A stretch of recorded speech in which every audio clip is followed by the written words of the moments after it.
Halo semua, selamat datang. Pernah kebayang nggak sih gimana rupa planet kita kalau kita lihat dari luar angkasa, terus kita selam sampai ke intinya yang paling dalam?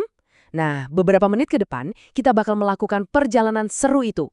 Jadi siap-siap ya, karena kita akan bongkar rahasia bumi kita lapisan demi lapisan.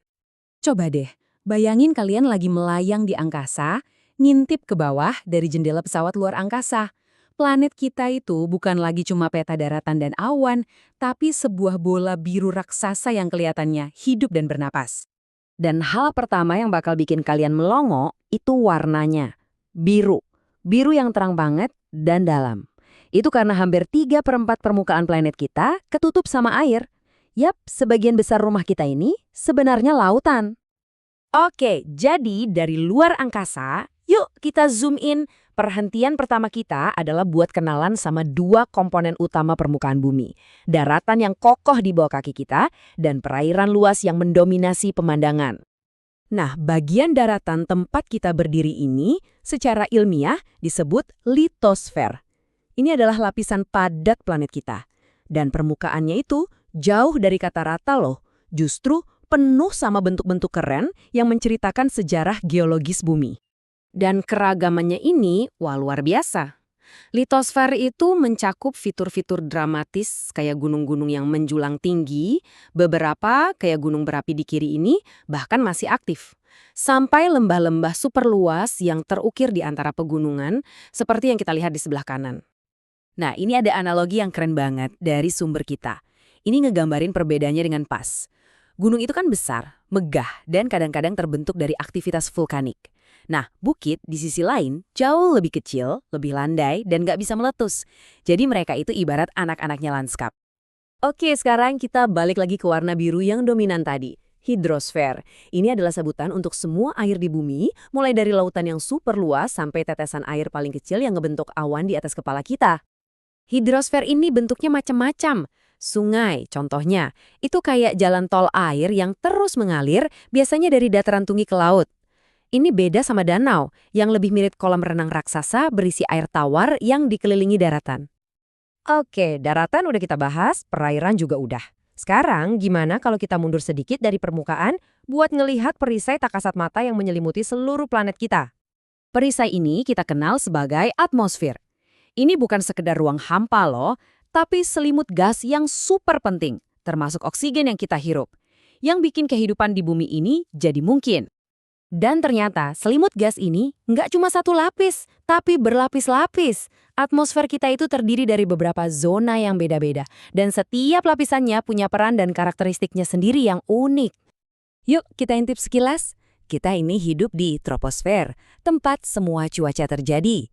Di atasnya ada stratosfer, tempat kebanyakan pesawat terbang, dan yang paling penting, disinilah letak lapisan ozon. Naik lagi, ada mesosfer, di mana meteor terbakar habis dan jadi bintang jatuh. Nah, kita berhenti sebentar nih di lapisan ozon. Fungsinya ini vital banget. Anggap aja ini sunscreen raksasa buat planet kita, yang ngelindungin semua makhluk hidup, termasuk kita, dari radiasi ultraviolet matahari yang berbahaya. Sejauh ini, kita udah menjelajahi permukaan dan udara. Sekarang, siap-siap buat bagian paling dramatis dari perjalanan kita. Kita akan menyelam jauh ke bawah permukaan buat cari tahu apa sih yang bikin semuanya bergerak. Nah, ini dia pertanyaan besarnya.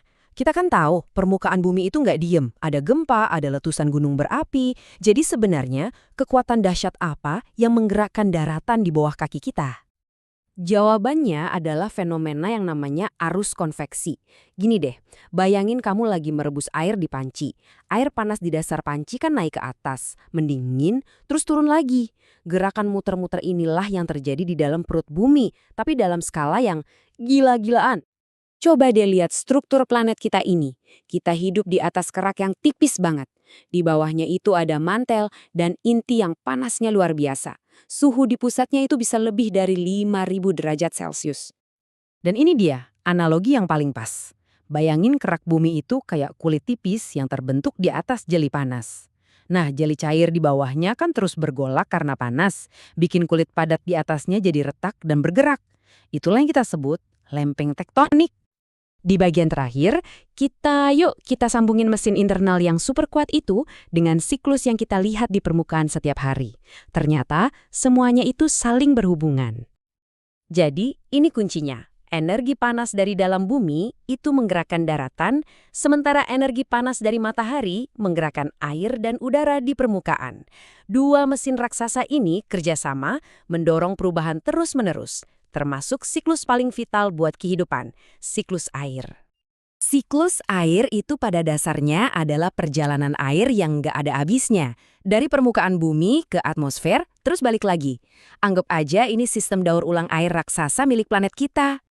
Prosesnya simpel tapi elegan banget. Pertama, panas matahari bikin evaporasi, mengubah air jadi uap. Uap ini lalu naik dan mengalami kondensasi, jadi awan.